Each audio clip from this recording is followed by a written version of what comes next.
ஓம் சாந்தி. பாபாவின் நினைவோடு 6/2/2025 முரளிக்கான கேள்வி பதில்களை பார்க்கலாம்.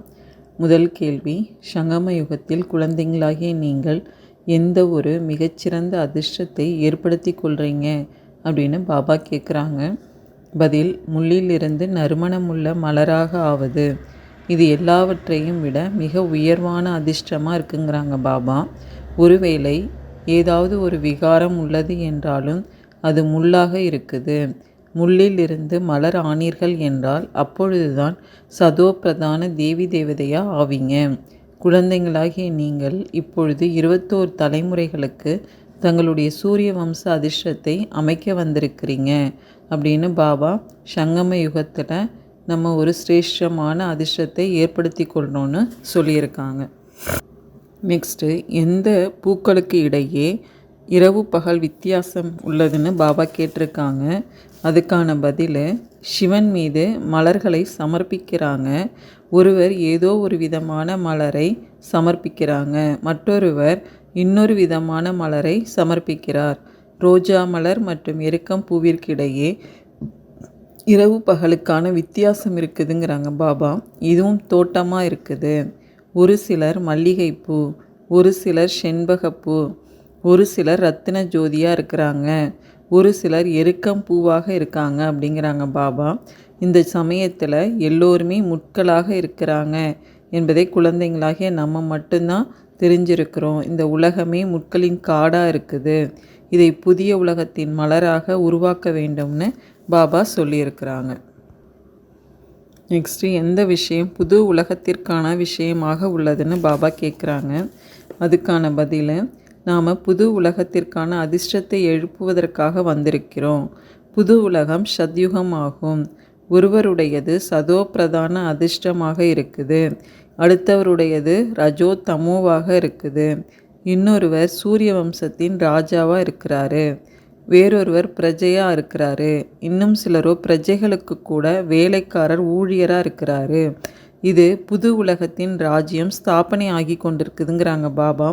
பள்ளிக்கூடத்தில் அதிர்ஷ்டத்தை உருவாக்கி கொள்றதுக்காக செல்கிறாங்க இல்லையா, இங்கு இருப்பதோ புது உலகத்தின் விஷயமாக இருக்குதுன்னு பாபா சொல்லியிருக்காங்க.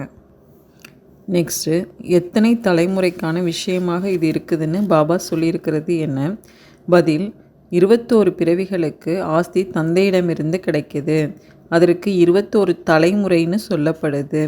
தலைமுறை என்பது முதுமை பருவ நிலை வரைக்குமானதாக சொல்லப்படுறதா இருக்குது. தந்தை 21 தலைமுறைக்கான ஆஸ்தியை கொடுக்கிறாரு. ஏன்னா வாலிப பருவத்திலோ அல்லது குழந்தை பருவத்திலோ இடையில் ஒரு பொழுதும் அகால மரணம் ஏற்படுவது இல்லை. எனவே அதற்கு அமரலோகம்னு சொல்லப்படுது. இது மரண உலகமாக இருக்குது, ராவண ராஜ்யமாக இருக்குதுன்னு பாபா சொல்லியிருக்காங்க. நெக்ஸ்ட்டு, யார் திறமையாக இருந்தால் நல்ல நல்ல மலர்களை தயாரிப்பார்கள் என பாபா கேட்குறது என்ன? ஒவ்வொருவருக்குள்ளும் விகாரங்களின் பிரவேசம் ஆகியிருக்குங்கிறாங்க பாபா. ஒருவருக்குள்ள ஏதாவது ஒரு விகாரம் இருந்தாலும் கூட முள்ளாயிடுறாங்க அப்படிங்கிறாங்க பாபா. ஒருவேளை தோட்டக்காரனுக்கு ராயல் நறுமணம் உள்ள மலராக ஆக்க தெரியலை அப்படின்னு தந்தையும் நினைப்பார். தோட்டக்காரன் திறமையாக இருந்தார் என்றால் நல்ல நல்ல மலர்களை தயாரிப்பார். வெற்றி மாலையில் கோர்க்கப்படும் தகுதியுடைய மலர்கள் வேண்டும். தேவதைகளிடம் நல்ல நல்ல மலர்களை எடுத்து செல்கிறாங்க. உதாரணமாக எலிசபெத் ராணி வர்றாங்க என்று வைத்து கொள்ளுவோம். அப்பொழுது முற்றிலுமே முதல் தரமான மலர்களின் மாலையை தயாரித்து எடுத்து செல்லுவாங்க அப்படின்னு பாபா தோட்டக்காரன் திறமையாக இருந்தால் நல்ல நல்ல மலர்களை தயாரிப்பாங்க அப்படின்னு சொல்லியிருக்காங்க. நெக்ஸ்ட்டு, சிவனுடைய கோவிலுக்கு எப்படிப்பட்ட மலர்கள், பால் இதெல்லாம் சமர்ப்பிப்பதாக பாபா கூறுகிறார். அதற்கான பதில், சிவனின் கோவிலுக்கு கூட போகிறாங்க, பகவான்னு நினைக்கிறாங்க. பிரம்மா விஷ்ணு சங்கரருக்கோ தேவதைன்னு சொல்கிறாங்க. சிவனை பகவான்னு சொல்லுவாங்க. எனவே அவர் உயர்ந்ததிலும் உயர்ந்தவராக இருக்கிறாரு. இப்பொழுது சிவனுக்கு ஊமத்தை போதை தரும் வஸ்து சாப்பிட்டு கொண்டிருந்தார், பங்கி எனும் போதை பொருளை குடித்து கொண்டிருந்தார்லாம் சொல்கிறாங்க. எவ்வளோ நிந்தனை செய்கிறாங்க. பூ கூட எருக்கம்பூவை எடுத்துட்டு வர்றாங்க. இப்பொழுது அப்பேற்பட்ட பரமபிதா பரமாத்மா அவரிடம் என்ன எடுத்து செல்கிறார்கள்? தமோ பிரதான முட்களிடமோ முதல் தரமான மலரை எடுத்து செல்கிறாங்க. மேலும் சிவனின் கோவிலுக்கு என்ன எடுத்துட்டு போகிறாங்க, பாலை கூட எப்படி அபிஷேகம் செய்கிறாங்க, 5% பால் மீதி 95% தண்ணீர், பகவானிடம் பால் எவ்வாறு சமர்ப்பிக்க வேண்டும், எதுவுமே தெரியாமல் இருக்காங்க. இப்பொழுது நீங்கள் நல்ல முறையில் இதெல்லாம் தெரிஞ்சிருக்கிறீங்க அப்படின்னு பாபா தன்னுடைய கோவிலுக்கு மலர்கள் முதல் தரம் இல்லாத மலர்களையும் பால் அளவுக்கு தரம் இல்லாத பாலையும் எடுத்துகிட்டு போகிறதா சொல்லியிருக்கிறாங்க.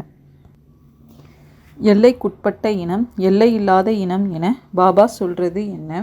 பதில்: வெற்றி மாலையில் வருவதற்கான முக்கிய ஆதாரம் படிப்பாக இருக்குது. படிப்போ ஒன்றே ஒன்று தான். அதில் தேர்ச்சி பெறுபவர்களோ வரிசை கிரமமாக இருப்பாங்க. எல்லாமே படிப்பை சார்ந்ததாக இருக்குது. ஒரு சிலரோ வெற்றி மாலையின் 8 மணியில் வர்றாங்க, ஒரு சிலர் 108, ஒரு சிலர் 16,108 வம்சாவளி அமைக்கிறாங்க. எப்படி விருட்சத்தின் கூட வம்சாவளி வெளிப்படுது? முதல்ல ஒரு இலை, 2 இலை பின் வளர்ந்து கொண்டே போகுது. இதுவும் விருட்சமாக இருக்குது. இனம் இருக்கிறது. எப்படி கிருபலானி இனம் உள்ளதோ அதுபோல அவை எல்லாமே எல்லைக்குட்பட்ட இனங்கள். இது எல்லையில்லாத இனமாக இருக்குது. இதில் முதல்ல இருப்பவர் பிரஜாபிதா பிரம்மா. அவருக்கு கிரேட் கிராண்ட்ஃபாதர்னு சொல்கிறாங்க. ஆனால் இது யாருக்குமே தெரியாமல் இருக்குதுன்னு சொல்லி பாபா நெக்ஸ்ட்டு திடீரென்று சரீரமிட்டால் என்ன பதவி கிடைக்கும்னு பாபா கேட்குறாங்க. அதுக்கான பதில், நம்ம இப்போ இங்கே எல்லாருமே அகலிகை புத்தியிலிருந்து தங்கம் போன்ற புத்தி உடையவராக ஆகிறதுக்காக தான் வந்திருக்கிறோங்கிறாங்க பாபா. அதனால் ஞானம் கூட தாரணை செய்யணும், தந்தையை அடையாளம் கண்டு கொள்ளணுங்கிறாங்க. மேலும் படிப்பின் மீது கவனமும் கொள்ளணும். உதாரணமாக இன்று வந்திருக்கிறாங்க, நாளைக்கு திடீர்னு சரீரம் விடுபட்டு விடுதுன்னு வைத்து கொண்டால் பின்னர் என்ன பதவி அடைய முடியும்னு பாபா கேட்குறாங்க. ஞானம் எதுவும் எடுக்கலை, எதுவும் கற்றுக்கொள்ளலை அப்படின்னா பின் என்ன பதவியை அடைவாங்க? நாளுக்கு நாள் யார் தாமதமாக சரீரம் விடுறாங்களோ அவர்களுக்கு நேரமும் குறைவாக தான் கிடைக்குது. ஏன்னா நேரமும் குறைந்து கொண்டே போகுது.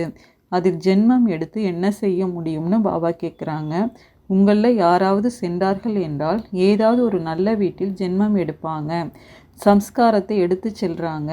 எனவே அந்த ஆத்மா சட்டென்று விழித்து கொண்டு விடுவார், சிவபாபாவை நினைவு செய்ய முற்பட்டு விடுவார்னு பாபா திடீர்னு சரீரம் விட்டால் என்ன ஆகும்னு சொல்லியிருக்காங்க. அதிர்ஷ்டசாலி குழந்தைகள் என்றால் எப்படி தங்கள் அதிர்ஷ்டத்தை உருவாக்கி கொள்ளுவாங்கன்னு பாபா கேட்குறாங்க. அதுக்கான பதில், தந்தையை நினைவு செய்யவே தெரியாத அப்பேற்பட்ட குழந்தைங்களும் இருக்கிறாங்க. அதிர்ஷ்டத்தை பொறுத்து இருக்குது இல்லையான்னு பாபா கேட்குறாங்க. அதிர்ஷ்டத்தில் இல்லை என்றால் எதுவும் புரிந்து கொள்வதே இல்லை. அதிர்ஷ்டசாலி குழந்தைங்களோ தந்தையை சரியான முறையில் அடையாளம் கண்டு கொண்டு அவரை முழுமையான முறையில் நினைவு செய்வாங்க. தந்தையுடன் கூடவே புது உலகத்தையும் நினைவு செய்து கொண்டே இருப்பாங்க. 21 பிறவிகளுக்கு தந்தையிடமிருந்து ராஜ்ய பாக்கியத்தை பெறணும். பள்ளிக்கூடத்தில் கூட ஒருவருடைய அதிர்ஷ்டத்தில் இல்லை என்றால் ஃபெயில் அடைஞ்சிடுறாங்க. இதுவோ மிகவும் பெரிய பரீட்சையாக இருக்குது. சுயம் பகவானே கற்பிக்கிறாரு. இந்த நாலேஜ் எல்லா மதத்தினருக்காகவும் இருக்குதுன்னு சொல்லி பாபா அதிர்ஷ்டசாலி குழந்தைங்க தங்களுடைய அதிர்ஷ்டத்தை உருவாக்கி கொள்றதை பற்றி சொல்லியிருக்கிறாங்க. மாயை என்ற கிரகணம் எப்படியெல்லாம் பிடிப்பதாக பாபா கேட்குறாங்க.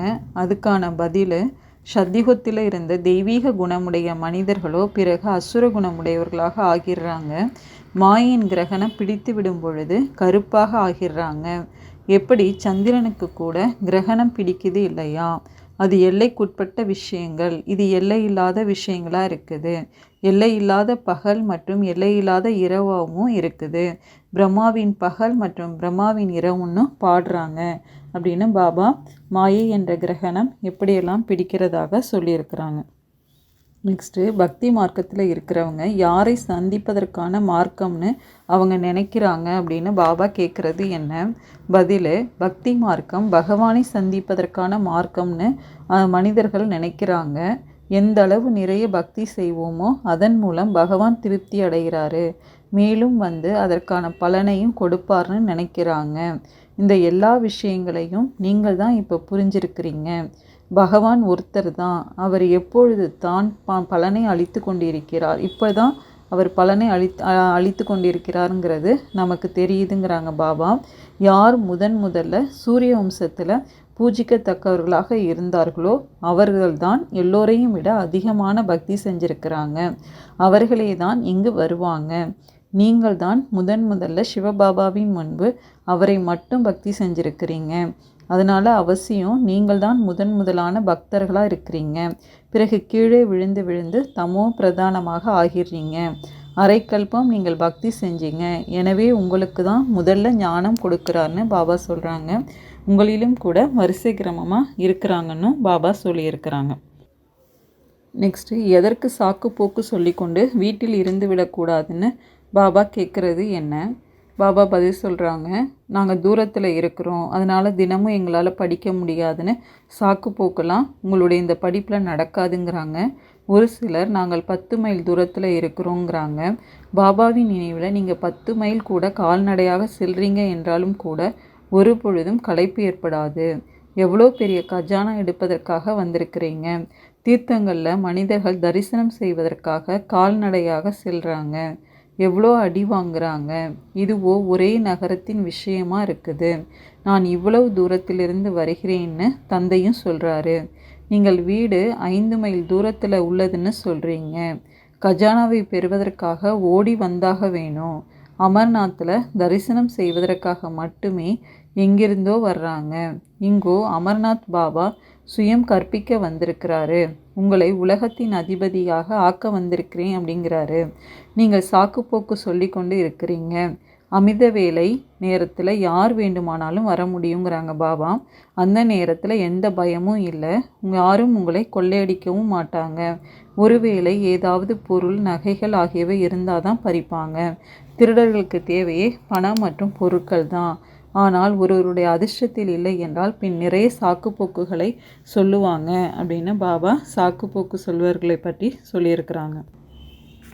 நெக்ஸ்ட்டு, எதனுடைய மகிமையை தெரிந்து கொண்டு ஒன்றுக்கு பன்மடங்கு கைமாறாக பெற்று சர்வ பிராப்தியை சம்பன்னமாக ஆகணும்னு பாபா கேட்குறாங்க.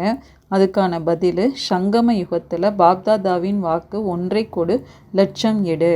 எப்படி அனைத்திலும் உயர்ந்த நேரம், பிறவி, பட்டம் யாவும் இந்த நேரத்திற்குரியதோ அவ்வாறு சர்வ பிராப்திகளின் அனுபவமும் இப்பொழுதே ஏற்படுது. இப்போதோ 1க்கு 1,00,000 மடங்கு மட்டுமல்ல, எப்போது வேண்டுமோ எவ்வளவு வேண்டுமோ அவ்வளவு தருவதற்கு தந்தை சேவகனாக கட்டுப்பட்டு இருக்கிறாரு. 1க்கு பன்மடங்கு கைமாறாக கிடைக்கின்றது. ஏன்னா இப்பொழுது வரம் தரும் வள்ளலே உங்களுடையவராக இருக்கிறாரு. விதையே உங்கள் கையில் உள்ள போது விதை மூலமாக வேண்டியதை ஒரு நொடியில பெற்று அனைத்து பிராப்திகளிலும் முழுமை பெற முடியும்னு பாபா சொல்லியிருக்கிறாங்க. அச்சா, ஓம் சாந்தி.